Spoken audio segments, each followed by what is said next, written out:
अस्सलाम वालेकुम, मैं हूं मासूल और आप देख रहे हैं क्रिप्टो फिकर। आज हम थोड़ा सा डिस्कस करेंगे बैंक ऑफ जापान के हवाले से कुछ पॉलिसीज चेंज हुई जिसके बाद जो है हमें वर्ल्ड वाइड काफ़ी सारे स्टॉक्स में जो क्रैश देखने को मिला। ओवरऑल ये सिचुएशन है क्या, तो जापान ने जो अपने 10 ईयर याइल्ड बॉन्ड्स जो होते हैं उनके इंटरेस्ट रेट को हाई किया है, जिसके बाद जो जापानीज़ करेंसी ने जो स्ट्रॉन्ग होल्ड पकड़ा है और जिसके बाद डॉलर के अगेंस्ट जो जापानीज़ करेंसी जो स्ट्रॉन्ग हो गई है।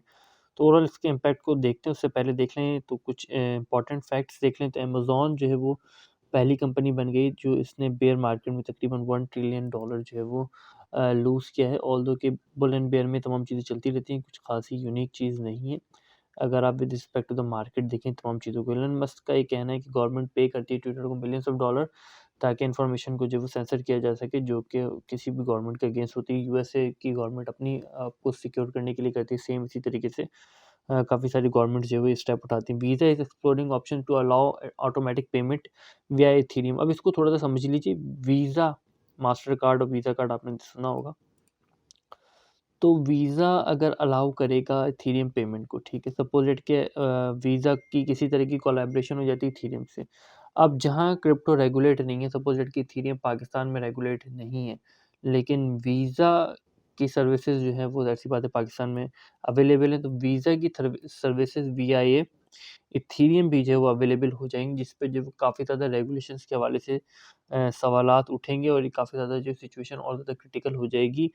ऑल्दो कि जिसके बाद जो है वो रेगुलेशन किसी किस्म की करना ज़रूरी हो जाएगा, क्योंकि अगर रेगुलेशंस नहीं भी होती हैं, तो भी जो है वो इसका यूसेज जो है उसी तरीके से होगा इथेरियम का, जहाँ जिन ममालिक में जो रेगुलेशन नहीं है, क्योंकि ये तमाम चीज़ें जो है वो ट्रांसफ़र ऑफ मनी को फ़ेवर करती हैं। वीज़ा हो गया, मास्टर हो गया, इस किस्म की डिफरेंट फैसिलिटी प्रोवाइडर्स जो हैं वो कहीं न कहीं इस अपॉर्च्युनिटी को मिस होने नहीं दे सकते, क्योंकि आने वाले वक़्त में ब्लॉकचेन जैसी सिक्योरिटी जो है वो उनको खुद उनका जो इंटरनल सिस्टम है वो प्रोवाइड नहीं करता है, जो कि वीज़ा और मास्टर का है। अब नेक्स्ट हमें क्या नज़र आता है कि चाइना की प्रोविंस ने बिल्ड किया है 28.7 बिलियन मेटावर्स इंडस्ट्री बाय 2025, ठीक है। अब ये जो है वो तकरीबन इतनी इन्वेस्टमेंट होगी 2025 तक, तो मेटावर्स की। ऑल्दो ये ज़ाहिर-सी बात है, जब मेटावर्स है, मेटावर्स रिलेट करता है ब्लॉकचेन से और ब्लॉकचेन रिलेट करता है पेमेंट मेथड से, proof of work, proof of stake, proof of reserve से तमाम चीज़ें। तो चाइना जहाँ माइनिंग के अगेंस्ट है, वहीं जो है वो मेटावर्स और एनएफटी और गेमिंग इंडस्ट्री को जो काफ़ी ज़्यादा जो है गेमिंग इंडस्ट्री विद ब्लॉकचेन को जो है वो काफ़ी ज़्यादा चीज़ जो है वो फ़ेवर करता है और उसमें काफ़ी ज़्यादा इन्वेस्टमेंट हमें चाइना की जानिब से भी होती हुई नज़र आ रही है। तो कहीं न कहीं हर कोई जो है वो क्रिप्टो से रिलेटेड, कोई ब्लॉकचेन, कोई प्रूफ ऑफ वर्क को, कुछ प्रूफ ऑफ स्टेक को, कुछ प्रूफ ऑफ रिज़र्व को, कुछ रिज़र्व को, कुछ इथेरियम को, कुछ मेटावर्स को जो है वो कैप्चर करते हुए नज़र आ रहे हैं। डिफरेंट ममालिक जैसे कज़ाकिस्तान ने माइनिंग को अच्छा खासा जो है कैप्चर किया है। तो वर्ल्ड वाइड सिचुएशन देख लें तो बैंक ऑफ जापान के बाद जो है वो सिचुएशन हमें जापान में थोड़ी बहुत ग्रीन नज़र आती है। चाइना थोड़ा बहुत रेडिश है, उसी के साथ देख लें आयरलैंड और बाकी वर्ल्ड वाइड भी जो है वो हमें थोड़ा बहुत गेन जो है वो नज़र आता है। अब ओवरऑल सिचुएशन है कि एस&पी 500 इंडेक्स की सिचुएशन देख लें तो हमें 1% या 2% के करीब जो है गेन नज़र आता है, कि ओवरऑल मार्केट ने कल के दिन जो कोलैप्स किया था, जिसके बाद हमें ये तमाम रिकवरी जो है वो देखने को मिलती है। अब ओवरऑल सिचुएशन ग्राफ में क्या, उसको भी डिस्कस कर लेते हैं। फ्यूचर इंडेक्सेस जो है वो इस वक्त ओपन हैं और जो है वो पॉजिटिव है। मेजर इंडेक्सेस भी जो है उस वक्त ओपन और पॉजिटिव हैं। सीपीआई की रिपोर्ट नेक्स्ट मंथ की जो काफ़ी ज़्यादा क्रूशियल रोल प्ले करेगी, और इसी के साथ जो फ़रवरी में अब हमें जो इंटरेस्ट रेट का इम्पैक्ट मार्केट में जो नज़र आएगा, तो मार्केट उससे पहले अपने आप को एडजस्ट करेगी। ऑल्दो कि इंटरेस्ट रेट ज़्यादा बढ़ता है या कम बढ़ता है, जब तक पिवट नहीं आ जाता, मीन्स दैट कि इंटरेस्ट रेट का अपोज़िट होना नहीं आ जाता, इंटरेस्ट रेट कम होना शुरू नहीं कर देता, तब तक जो सिचुएशन क्रिटिकल ही रहेगी यूएसए स्टॉक के हवाले से, क्योंकि डिफरेंट ममालिक अलग-अलग मेजर स्टेप्स ले रहे हैं। जैसे जापान ने स्टेप लिया, उसके बाद जो है वो हमें यूरोप के साथ जो है वो यूएसए की स्टॉक जो क्रैश होती हुई नज़र है। इसको डिस्कस कर लेंगे थोड़ा-सा आगे जाकर। फिलहाल क्रिप्टो को देख लें तो स्टिल यूएसडीटी का पैक मेंटेन है और टॉप 3 पे जो है यूएसडीटी है, टॉप 4 पे यूएसडीसी है। तो एक हैवी अमाउंट ऑफ इन्वेस्टमेंट जो क्रिप्टो की है वो इस वक्त जो स्टेबल कॉइन में मौजूद है। तकरीबन टॉप 6 में जो 3 स्टेबल कॉइन है, बीयूएसडी, यूएसडीसी और यूएसडीटी जो है मौजूद है। कहीं न कहीं बाइंग अपॉर्चुनिटी लोग ढूँढ रहे हैं और डिस्काउंटेड प्राइस में। अगर आप वीकली टाइम फ्रेम में देखो तो हमें अच्छा खासा लॉस नज़र आता है तमाम ऑल्ट कॉइन्स में। मार्केट कैप के हवाले से देखो तो बिटकॉइन -5% हमें नज़र आता है। डेली टाइम फ्रेम में आज के दिन जो है हमें कुछ ऑल्ट कॉइन्स परफॉर्म करते हुए नज़र आते हैं। ओके भी अपने सर्वर के डाउन होने के बावजूद भी जो परफॉर्म करता हुआ हमें नज़र आ रहा है। और रिसेंटली जो वो ओकेपी का सर्वर जो डाउन हो गया था, जो उनकी क्लाउड सर्विस है, जिन्होंने इन ओकेपी ने जिनसे क्लाउड सर्विस ली हुई है, उनका जो है वो कोई हार्डवेयर में इशू आ गया था, तो जिसके बाद जो है वो तमाम चीज़ों को सॉर्ट आउट कर लिया गया विद इन 12 आवर। तो ओकेपी इन तमाम चीज़ों के बावजूद जो है वो परफॉर्म करता हुआ हमें नज़र आता है।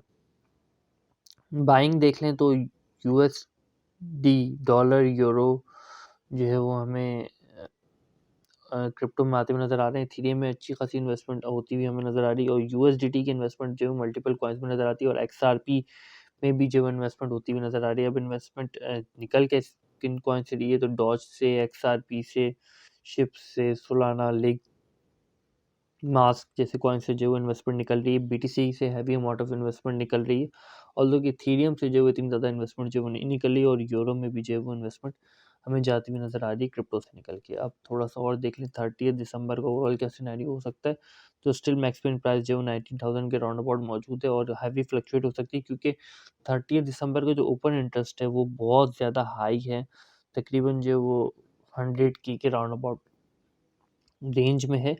इसी के साथ 30 दिसंबर का वॉल्यूम इतना ज़्यादा नहीं है। नेक्स्ट जो है वो हमें 30 जून का वॉल्यूम, एक हैवी वॉल्यूम नज़र आता है, लेकिन अगर हम देखें तो 30 दिसंबर का वॉल्यूम इक्वल है कॉल एंड पुट में। कॉल एंड पुट का वॉल्यूम इक्वल है, लेकिन कॉल एंड पुट का जो इंटरेस्ट रेट है, का रेशियो, इंटरेस्ट रेट का जो रेशियो है पुट कॉल का, वो जो है वो काफ़ी ज़्यादा वेरिएट करता है, डिफरेंशिएट करता है। तो मार्केट जो है वो कह सकते हैं कि अराउंड अबाउट 30 दिसंबर को जो है वो हाईली फ्लक्चुएटेड होगी। अब थोड़ा सा देख लें यूएस स्टॉक की परफॉर्मेंस क्या रही, तो ये वो रीजन है। तो यूएस स्टॉक की सिचुएशन देख लें तो इस रेंज पे सीपीआई अनाउंस होता है दिसंबर का, और ये जो गैप था 10 नवंबर की सीपीआई का जो डेली गैप था, उसको किसी हद तक जो फिलअप करने के बाद मार्केट ने थोड़ी बहुत जो रिकवरी ली, ऑल्दो के चांसेस यही हैं कि 150 मूविंग एवरेज जो आरएसआई का होता है, वहाँ से मार्केट की क्रैश करने के जो चांसेस हैं। नैस्डैक की परफॉर्मेंस थोड़ी बहुत इस सिचुएशन में रही है। नैस्डैक का भी गैप जो है स्टिल चांसेस है कहने की गैप को जो है फिलअप कर ले, और डॉ जोन्स को देखें तो डॉ जोन्स का गैप जो है वो फिलअप तकरीबन जो है वो हो चुका है। तो इस वक्त नैस्डैक और एस&पी 500 इंडेक्स में कहीं ना कहीं क्रूशियल सिचुएशन मौजूद है। डॉलर उस तरीके से जो है वो स्ट्रेंथन नहीं हो रहा है, तो कहीं ना कहीं जब तक डॉलर को स्ट्रेंथ करने के लिए ज़रूरी है कि इंटरेस्ट रेट को जो हाई किया जाए। अगर लास्ट पीक देखें डॉलर की, तो तकरीबन हमें जो है वो 114 115 की रेंज तक जो है वो जाता हुआ डॉलर कंसी इंडेक्स नज़र आया था, जिसके बाद कंटिन्यूस जो है वो डॉलर कंसी इंडेक्स जो है वो हमें नीचे जाता हुआ जो है वो नज़र आ रहा है। ऑल्दो कि अगर ये किसी किस्म की double bottom long larger time frame में सिचुएशन बनाता है, तो फिर जो डॉलर कंसी इंडेक्स काफ़ी ज़्यादा ऊपर जाता हुआ हमें नज़र आ सकता है, और फिर यूएस स्टॉक जो है वो और ज़्यादा क्रैश होती हुई हमें जो है वो नज़र आ सकती है। तो इन तमाम चीज़ों का इम्पैक्ट क्रिप्टो मार्केट में किस तरीके से चल रहा है, तो लिक्विडेशन हमें नज़र आती हैं।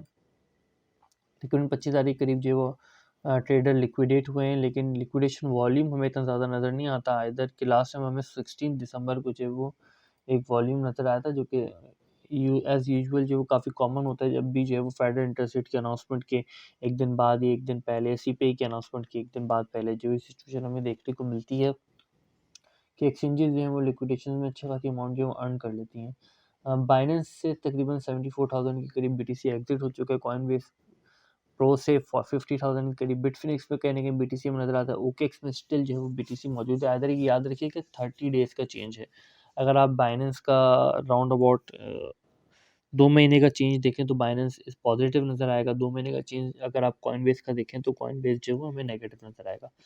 ओकेएक्स लास्ट 30 डेज़ में तकरीबन 48,000 के करीब है, और रुबाई के पास भी स्टिल बीटीसी मौजूद हैं, और हमें यहाँ पर जो नज़र आता है ओवरऑल सिचुएशन 64,000 के करीब बीटीसी एग्जिट है लास्ट 30 डेज़ में।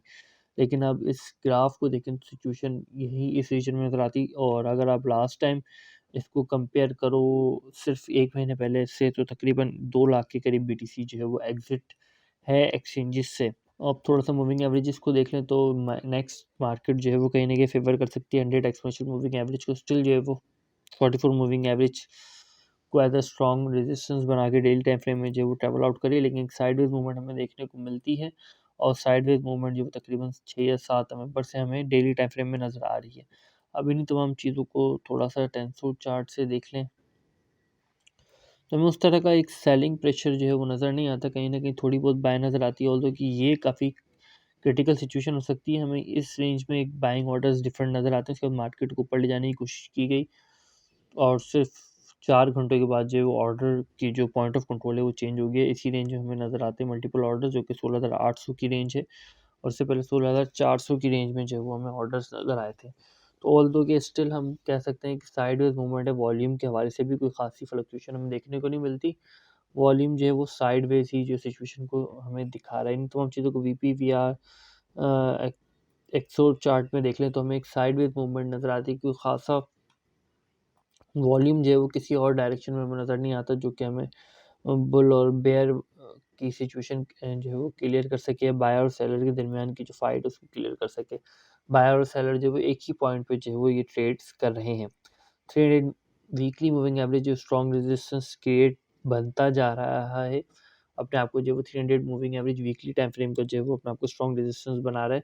बिटकॉइन के लिए तो कहीं न कहीं अगर इस पॉइंट से जो मल्टीपल टाइम जो है वो हमें रिजेक्शन भी आने वाले वक़्त में देखने को मिल सकती है। स्टिल हमें 12,000 के राउंड अबाउट जो है वो मल्टीपल बिटकॉइन के ऑर्डर नज़र आते हैं और 10,000 पे भी जो मल्टीपल ऑर्डर्स हमें जो है वो देखने को मिलते हैं और बिटकॉइन की सिचुएशन करंट देख लें तो 18,600 पे में ऑर्डर नज़र आते हैं। नेक्स्ट ये स्ट्रॉन्ग जो है वो रेजिस्टेंस बन सकती है 17,900 से लेके 17,000 18,100 तक और सपोर्ट जो है वो तकरीबन 16,000 और 16,000 के बाद 15,500 शॉर्टर टाइम फ्रेम में जो ये सिचुएशन हमें देखने को मिलती है। इन तमाम चीज़ों के बारे में आपकी क्या राय है कमेंट में ज़रूर मेंशन कीजिएगा। फिल वक्त तक के लिए इतना ही। इस फ़कीर को अपनी दुआ में याद रखिएगा। खुदा हाफ़िज़ व नासिर फ़ी अमानिल्लाह।